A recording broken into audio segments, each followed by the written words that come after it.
Assalamualaikum dan salam sejahtera kepada penonton yang sedang beristirahat bersama keluarga tersayang.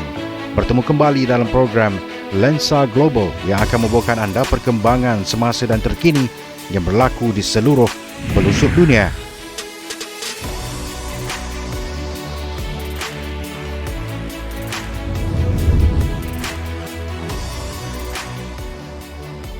Sekurang-kurangnya 15 terkorban manakala 25 yang lain cedera selepas sebuah pesawat tempur Rusia terhempas di kawasan kediaman sebuah bandar pelabuhan pada Isnin.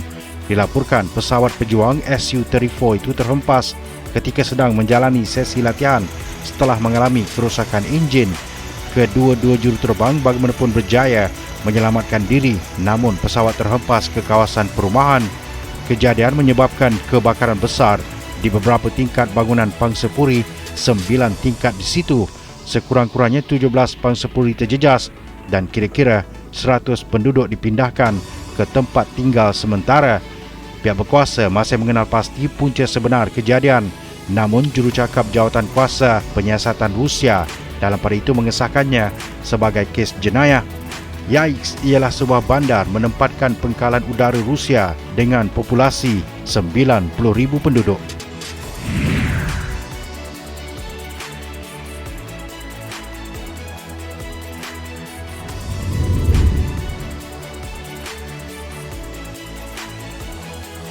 Pasukan angkasawan jangka panjang keempat yang berlepas ke stesen angkasa antarabangsa atau ISS menggunakan kapsul SpaceX meninggalkan stesen itu pada Jumaat minggu lepas untuk memulakan perjalanan pulang ke bumi sekaligus menamatkan misi saintifik selama hampir 6 bulan.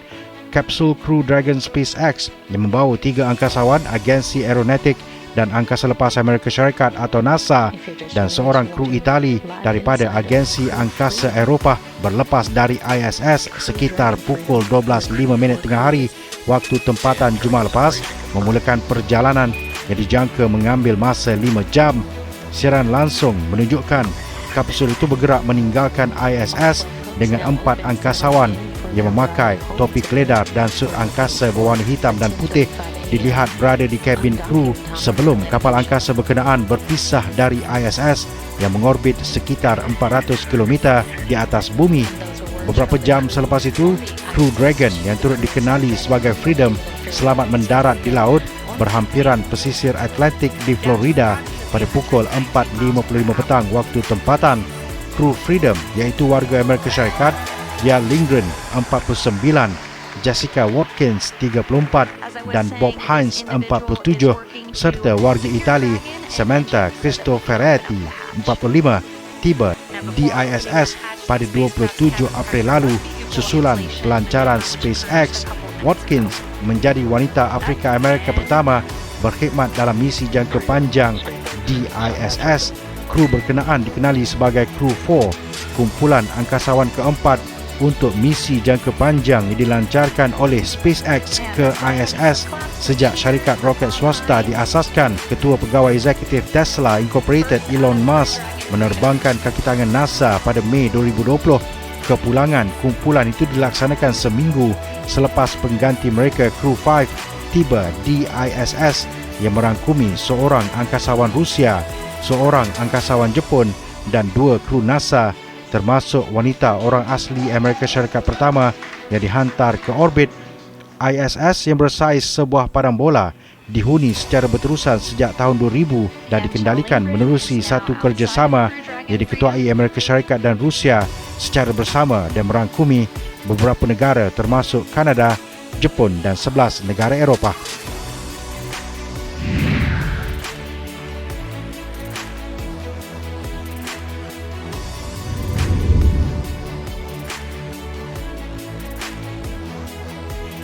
Arahan pemindahan baharu dikeluarkan per Khamis bagi sejumlah penduduk yang tinggal berhampiran sungai terbesar Australia di tenggara negara itu. Amaran membabitkan banjir besar dan ramalan lebih banyak hujan turut dikeluarkan. Penduduk di Echuca, sebuah bandar kira-kira 15,000 penduduk berhampiran sempadan Victoria, New South Wales, bersiap sedia menghadapi kenaikan paras air sungai Murray mulai Jumaat. Terdapat laporan rak pasaraya mulai kosong akibat pembelian panik dan berikutan penutupan jalan yang memutuskan bekalan makanan. Ketua Pegawai Perkhidmatan Kecemasan Victoria, Tim Westbosh berkata, tempoh 24 jam akan datang adalah kritikal. Kami sedang melalui beberapa jalan tempatan dengan kedua-dua bekalan dan perkhidmatan kecemasan pada masa ini. Perdana Menteri Anthony Albanese berkata, 50 anggota pertahanan akan membantu dalam usaha pemulihan banjir dengan ratusan anggota sudah berada di lokasi bagi mengisi beg pasir. Helikopter tentera turut dikerahkan dalam misi pemindahan dan bekalan semula. Rakaman televisyen menunjukkan beberapa lapisan beg pasir diletakkan di hadapan kedai dan rumah di Echuca. Penduduk di bandar yang sering dilanda banjir di seluruh utara Victoria itu turut diberikan amaran bahawa mereka boleh terputus hubungan sehingga seminggu jika tidak berpindah segera. Perkhidmatan Kecemasan Victoria turut menggesa penduduk Echuca menghadkan penggunaan air selepas banjir merosakkan sistem pembentungan. Polis melaporkan satu kematian akibat banjir yang bermula minggu lalu, menjadikan jumlah keseluruhan 3 mangsa setakat ini. Australia berdepan banjir yang kerap di bahagian timur sejak awal 2021 akibat La Nina yang membawa lebih banyak hujan. Fenomena cuaca ini memasuki tahun ketiga berturut-turut dan berkemungkinan berlarutan hingga tahun depan.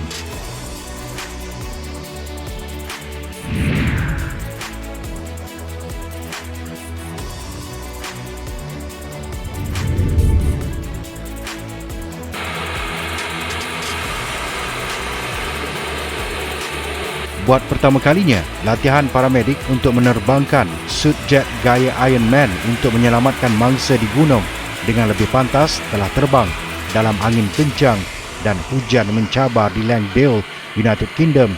Jamie Walsh, seorang paramedik kecemasan dengan perkhidmatan ambulans udara Great North, telah membantu menguji kesesuaian teknologi untuk digunakan oleh paramedik semasa belajar terbang pada masa akan datang.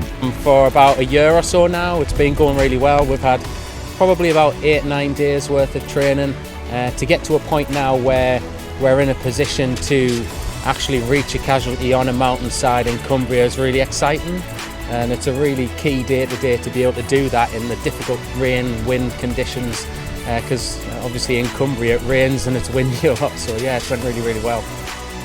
Penerbangan ujian di daerah Tasik Utara England itu turut disokong oleh syarikat tenaga boleh diperbaharui Denmark, Ørsted, dalam keadaan hujan lebat dengan angin bertiup lebih 48 km sejam. Mendahului garis rabung kadang-kala agak sukar, tetapi sebenarnya jika anda menjangkakannya, ia adalah peralatan yang sangat stabil dan anda boleh mengatasinya dan menggerakkannya serta menguruskannya dengan agak selamat, kata Ross. Suit jet daripada Gravity Industries telah dibangunkan sejak 2017 dan versi cetakan 3D kini mempunyai 2 enjin jet mini pada setiap lengan dan 3 dalam pek belakang dan boleh mencapai kelajuan melebihi 136 km sejam pada ketinggian lebih daripada 3,650 meter. Namun atas sebab keselamatan, mereka biasanya terbang pada kelajuan yang lebih perlahan. Apa yang kami benar-benar pelajari sebagai syarikat suit jet bahawa tindak balas paramedik adalah mengenai mendapatkan pesakit penjagaan kritikal itu dengan pantas, sedikit seperti paramedik menunggang motosikal. Anda tidak membawa mereka ke hospital, anda sedang bersama mereka untuk menyelesaikan kehilangan darah, masalah pernafasan, menguruskan kesakitan dan triage pesakit itu, kata Richard Browning, pengasas dan ketua juruterbang ujian Gravity Industries, memberitahu Reuters. Pada awal 2022, Browning telah berjaya terbang mendaki gunung yang mengambil masa kira-kira 2 jam untuk berjalan, melengkapkan pendakian 750 meter dalam jarak 2 km dalam masa hanya 3 minit 40 saat sahaja. Upayaan kami untuk melepasi mana-mana rupa bumi dalam hampir semua keadaan cuaca dan berinteraksi dengan mangsa itu selalunya lebih pantas daripada helikopter atau berjalan kaki. Itu ternyata sangat berharga, katanya. Gravity Industries juga bekerjasama dengan pasukan elit dan khas termasuk di laut, di mana terdapat demonstrasi yang mereka buktikan di pelabuhan New York pada bulan lalu dengan terbang dari belakang kapal pengangkut pesawat tentera laut diraja HMS Queen Elizabeth.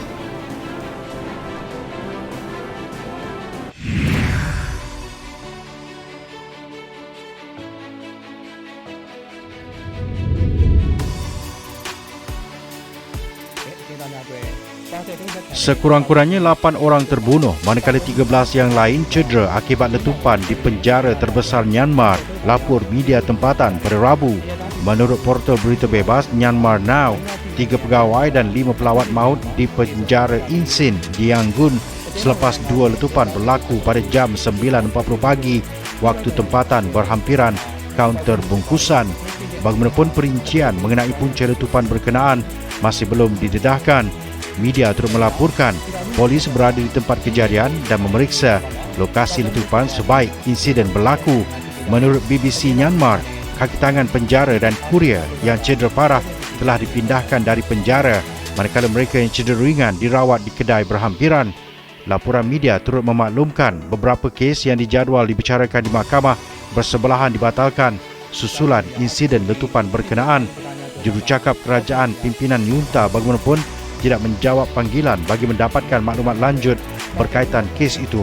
Untuk rekod, Insin adalah penjara paling terkenal di Myanmar dengan ribuan tahanan politik telah dihantar ke fasiliti itu sejak rampasan kuasa dilakukan junta tentera mulai tahun lalu.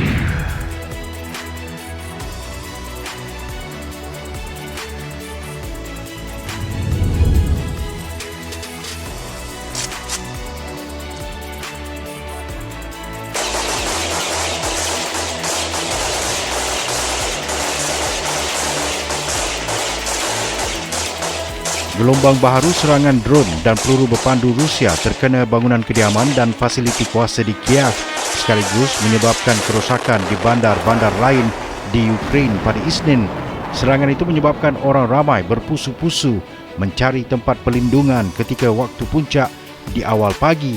3 orang termasuk seorang wanita hamil terbunuh dalam serangan kedua di ibu negara Ukraine dalam tempoh seminggu apabila drone kamikaze membedil bangunan kediaman di pinggir daerah pusat Syakhchenskivsky. Letupan dan tembakan bergema ketika pasukan keselamatan cuba menembak jatuh drone dengan senjata automatik. Seorang wanita tua berjalan terhuyung-hayang dibawa ke tempat selamat oleh seorang pegawai polis. Asap tebal berkepul ke jalan raya ketika anggota bomba berjalan di tengah runtuhan selepas sebahagian tepi blok apartmen runtuh. Serangan udara turut dilaporkan di beberapa kawasan seminggu selepas Rusia melancarkan serangan peluru berpandu paling banyak sejak pencerobohan pada 24 Februari lalu. Sepanjang malam dan pagi, musuh terus mengganas di kawasan penduduk awam. Drone dan peluru berpandu kamikaze sedang menyerang seluruh Ukraine, tulis Presiden Volodymyr Zelensky di aplikasi Telegram. Jurucakap Rusia berkata ia sudah membedil sasaran ketenteraan dan infrastruktur tenaga. Ia bagaimanapun menafikan sengaja menyasarkan orang awam. Di Kiev, seorang wartawan melihat kepingan drone yang digunakan dalam serangan itu dan tertera perkataan untuk Belgorod. Gubernur wilayah Rusia Belgorod berhampiran sempadan Ukraine menuduh tentera Ukraine berulang kali membedil wilayah itu. Di bandar Mykolaiv di selatan, sebuah drone menyerang terminal Marine Avery jam 10 malam waktu tempatan, merosakkan tangki simpanan minyak bunga matahari dan membakar minyak bocor. Terminal tersebut adalah yang terbesar seumpamanya di Ukraine yang terbabit dalam mengeksport minyak bunga matahari yang mana negara itu adalah pengeluar utama. Untuk itu sekian saja Lensa Global pada minggu ini. Pastikan anda terus bersama dengan kami pada minggu hadapan waktu yang sama hanya di Bernama TV. Untuk sebarang komen dan cadangan, anda emailkan ke alamat yang tertera di skrin TV anda.